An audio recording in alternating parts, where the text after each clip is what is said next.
We started on Friday evening with a lovely welcome dinner. Got a chance to informally meet a lot of the counsellors, which was a great chance just to sit down and chat.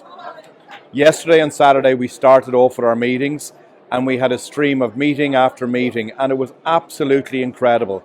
It was a tidal wave of counsellors coming to talk and learn about our schools. We never stopped from the moment we arrived to last night at 6:30.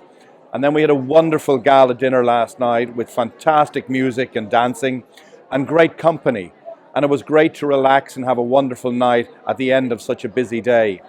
We started again this morning, and it was very interesting. Everybody was here on time. Everybody was ready to go again. And the counsellors, for us as language schools, this is a great opportunity to meet the counsellors from all the many offices from right across Turkey. This is possibly the best counsellor workshop I have ever been to.